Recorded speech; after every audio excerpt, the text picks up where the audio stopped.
In today's video, I'm going to teach you how to add item in cart Costco online. By the end, you'll know exactly how to find a product, review its details, choose the right quantity, and add it to your cart with confidence. First, open your web browser and go to Costco.com. When the homepage loads, take a moment to get oriented. You'll see a clean layout with a prominent top menu. That menu is where you'll find Costco's main departments, making it easy to browse by interest rather than hunting through random pages. From that top menu, choose a category you're interested in. To make this clear, let's use grocery as our example.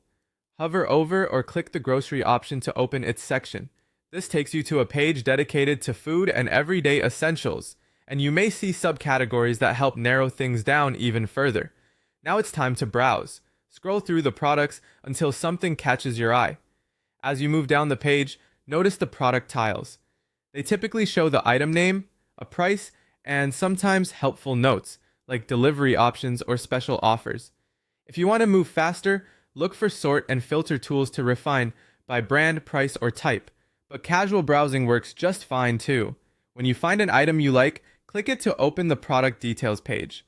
This page gives you a closer look at what you're buying.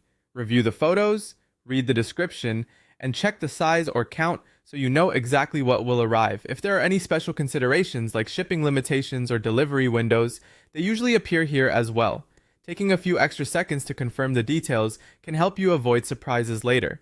Before adding the item to your cart, set the quantity. Use the plus and minus buttons, or type a number if the site allows it. Pick the amount you actually need. You can always adjust this again later in your cart.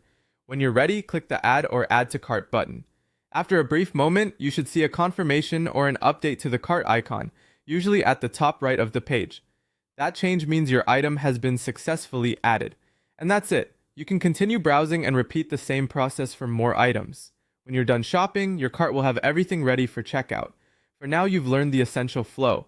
Open the site, choose a category like grocery, browse, open the item, confirm the details, set your quantity, and add it to your cart.